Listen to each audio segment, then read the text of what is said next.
দিদি যেটা বড়াই করে বলে যে লক্ষ্মীর ভাণ্ডার 1000 টাকা, যারা দিদির দলকে ভোট দিয়ে ক্ষমতা দেয় তাদের দেয় 1000 টাকা, আর দিদির পাছায় যারা আছড়া বাস দেয় তাদেরকে দেয় 1200 টাকা, বুঝলেন।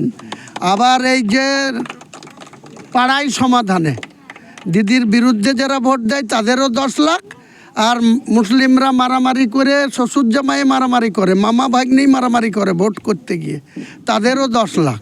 এই সব দ্বিচাচারিতার জবাব দেওয়ার জন্য আমি বাবরি মসজিদ হচ্ছে, সেখানে হসপিটাল হবে, ইউনিভার্সিটি হবে, বড় হোটেল কাম রেস্তোরাঁ হবে, যেখানে দেশ বিদেশ থেকে এসে যারা বাবরি মসজিদ দর্শন করতে আসবে তারা যেন ওই প্রাঙ্গণে রাত্রি যাপন করতে পারে, ভালো খাবার দাবার তাদের মতো পেতে পারে। সমস্ত প্যাকেজ 3 বছরের মধ্যে কমপ্লিট করব।